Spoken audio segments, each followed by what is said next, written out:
actually leads us a little bit nicely into the next one because we'll let Anthony obviously set it all up, but the other member of Judgment Day was in this next match.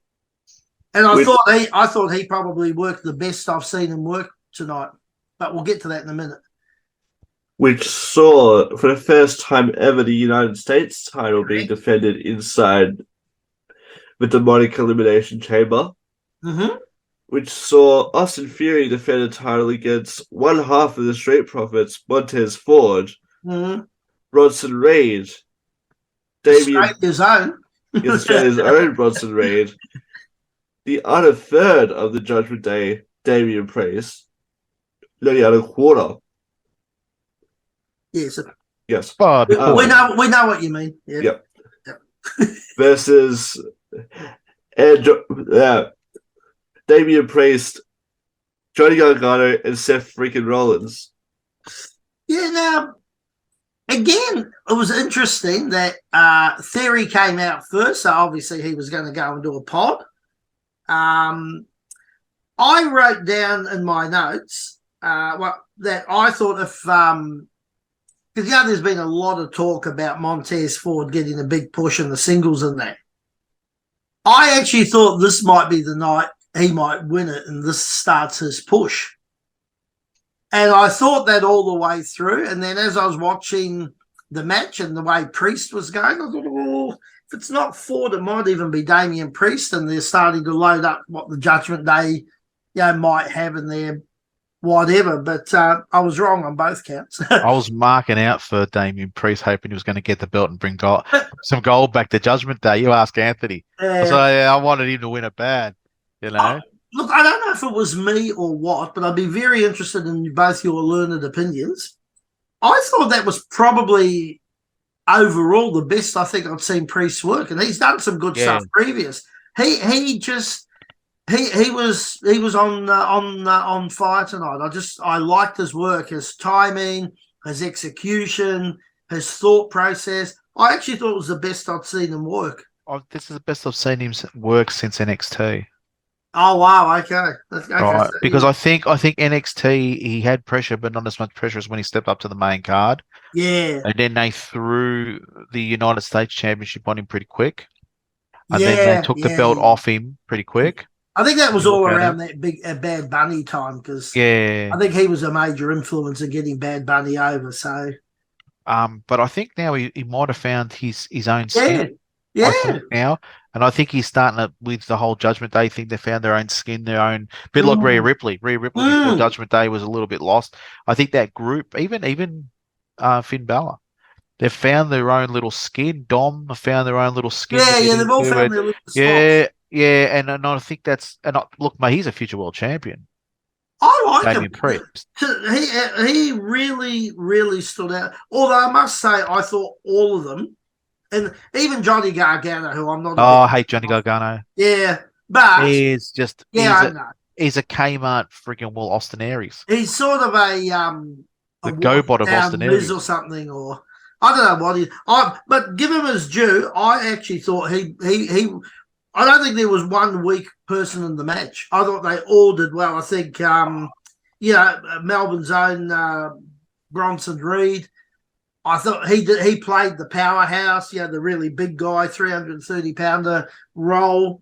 Montez, when he got to the top. I've never seen that before, when he got to the top of the cage like Spider-Man. And dropped, that's a fair effort. The only thing with that, you could see when he was up there, and Reed in particular, but they're all there and they're waiting. They're getting in position and they're waiting. Obviously, they don't want them to fall. But you know what I mean? That's my negative about that whole match. Yeah. There was a lot of predetermined spots where you could see him. That obviously was. Because Gargano, I don't like the way he wrestles. It looks fake and phony. All the flips, the dips, the dives, the rolling through, like how he got out of the hammerlock, how he got out of the headlock. None of it looks real. This looks like it's dancing. Him and Seth Rollins in the opening of that match, I said, this is just shit. Nothing looks real. Nothing. It just looked like two guys dancing with each other. Though I like Seth Rollins. Seth Rollins can do anything. Oh, no, he's good. So he's great. I'm not a Gargano fan at all, though, right? Montez Ford, I don't really see the hype in him neither, to be honest. I'm not a fan of the Street Profits full stop. I don't But mind I must- Dawkins. I don't Sorry? mind Dawkins. I don't mind Oh, Dawkins. Dawkins. Well, you I don't remember I mind said him. to you, you boys, not long ago, if they got him out of all that stupid basketball gear, made him look like a wrestler with his height and his experience, I think they could do something with him. But the push seems to be on Ford now. Whether that's because he's married to Belair or, I mean, he's a good athletic, wrestler. But I'm not. But I think I saw the best of him tonight so far. Not too much hand gestures and too much like you know, just shit. Bottom line, He's like his wife in terms of like they're flamboyant a bit and they're a wee bit over the top, a bit in your face sort of thing. But the younger people like all that now because that's all they see on US TV is people like that.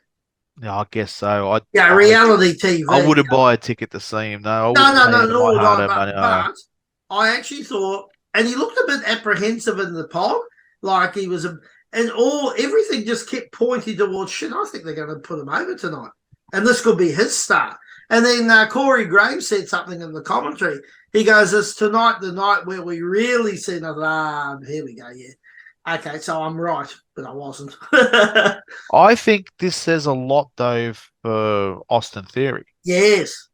They're grooming him for something a lot bigger, right? Because when you go in there, defend that title against 5 really tough dudes that are top end guys, right?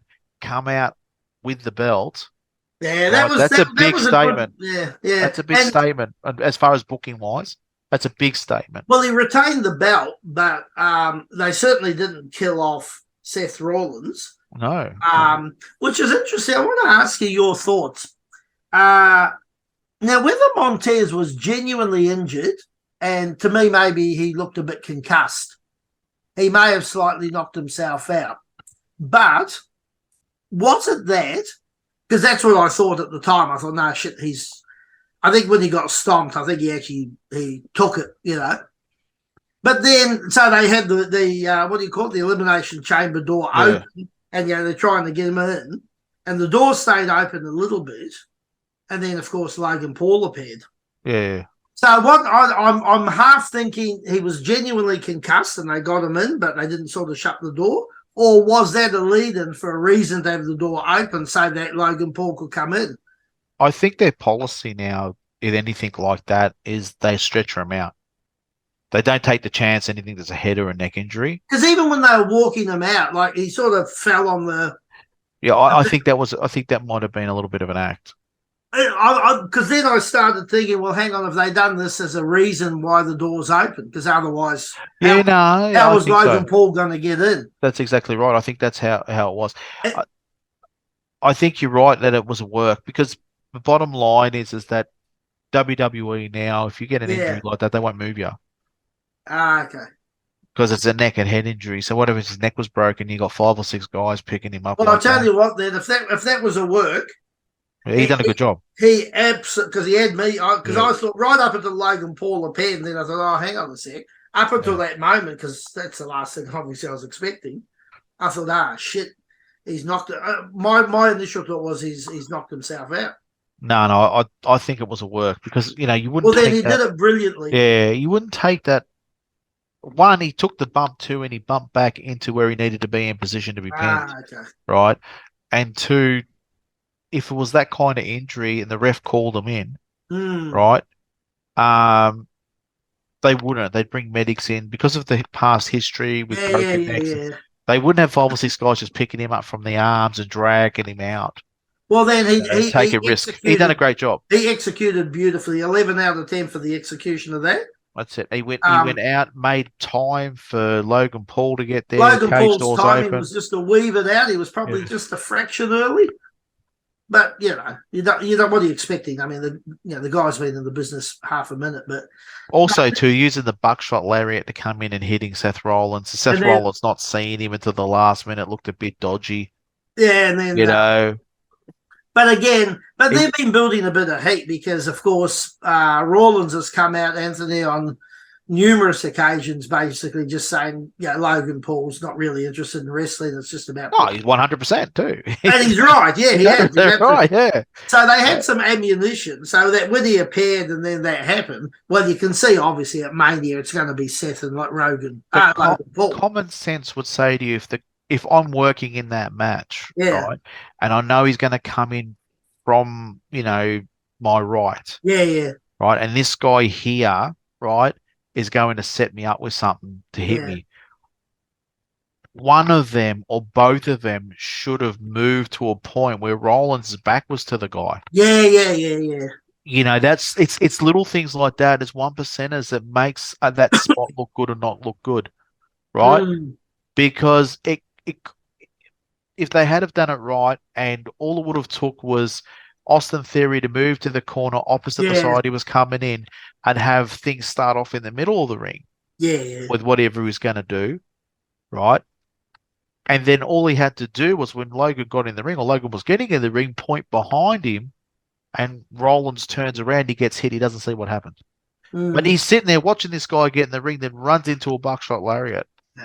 And it makes the spot look worked. It makes it look like, it's a work. You always, what a lot of people don't understand about pro wrestling, I think wrestlers don't understand about pro wrestling, is you've got to dispel belief. For the time you're in the ring, you've got to try and make people, for that moment in time, forget that what they're watching is a worked segment, right? If you can have them sitting on their chair thinking that it's not a work segment, did he really? Like Montez Ford that got hurt. Unless you've got a good insight in the business, right? And I'm assuming he could have been hurt, but I'm assuming because they didn't brace his neck and that kind of thing for a medical purpose. That's what I'm assuming on, right? He did look a bit knocked out though. So, but you got to be, you got to be sort of careful because if it's a neck injury, picking him up like they did with 5 or 6 guys dragging him out, he could, if he's got a broken neck, could do it. Absolutely. Yeah. You remember what happened with Big E? Straight away, stretch you out, neck done. Yeah. So you can't take those chances. True. That's where I sort of thought I could be absolutely wrong. Well, they needed some reason to have the door open. That's right. And that's where as soon as Logan Paul appeared, straight away okay. And then it had me thinking, well, maybe he wasn't hurt. Yeah. And he done a great job if he's not hurt. Oh, fantastic. Either way, absolutely. I like the bit a little bit comical, Anthony, when when Austin Theory went back into the pod to lock himself in from Johnny Gargano, and Seth Rollins comes from the backside and opens the door there, and there was a little bit of comedy in it, but a couple of spots like that I thought were entertaining, and you need a bit of entertainment, obviously. But that's the best way to do that thing when people don't see it. Yeah. Right? Gargano points behind him, he turns around and gets Gargano gets in there with him, they both start beating him up. Yeah, it was good, a little bit of that. I think the spot, Anthony, though, when Bronson Reed had Seth on his back, and then, Gargano actually had to climb on so he could have the 2 men on his back, and he was a bit slow and sloppy climbing on. So again, like you said, it's probably better not to have done that.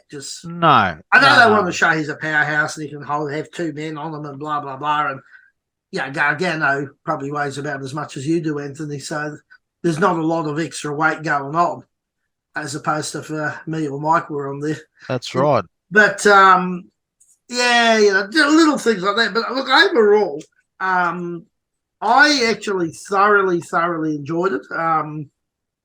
I love the super triple kick on Bronson Reed. Yeah. And the stomp and then the frog splash. So when he got pinned, they didn't in any way, shape or form kill him off as a big... I wrote here he left very strong. It was Gargano, Rollins, and Ford took to take him out. Yeah, 3 years. A triple super kick, the stomp, and the frog splash. So I thought that was really, really good. And at that point there, that's what I was thinking, Ford's going to win.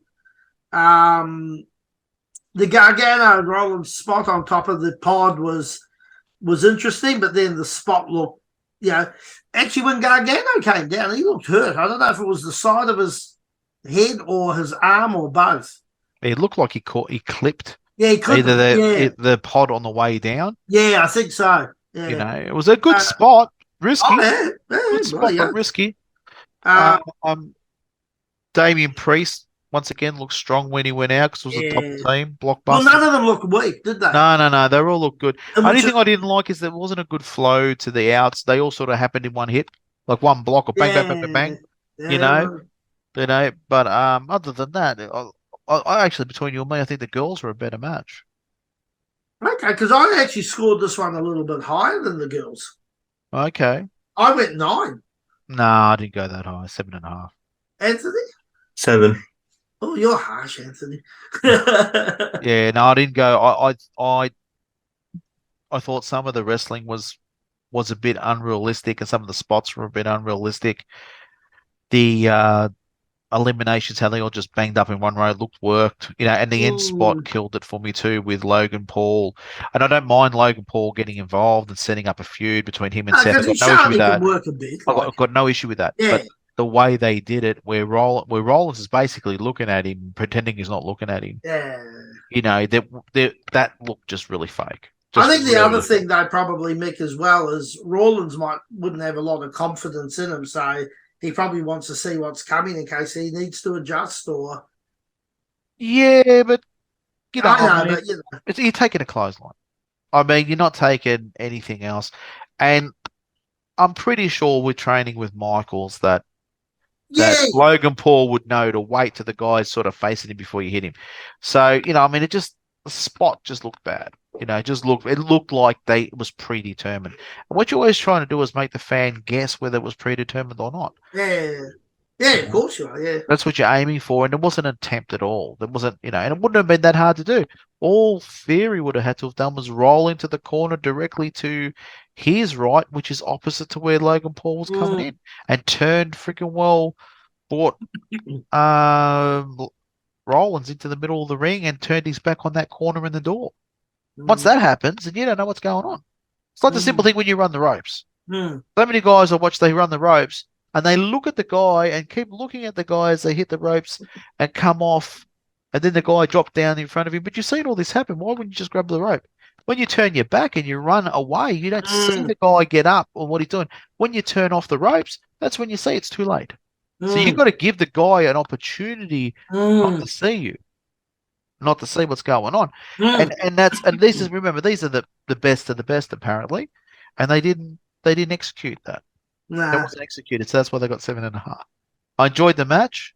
Yeah, I did. Yeah. But that's why they got 7.5 for me, because they didn't execute fundamentals that should have been done.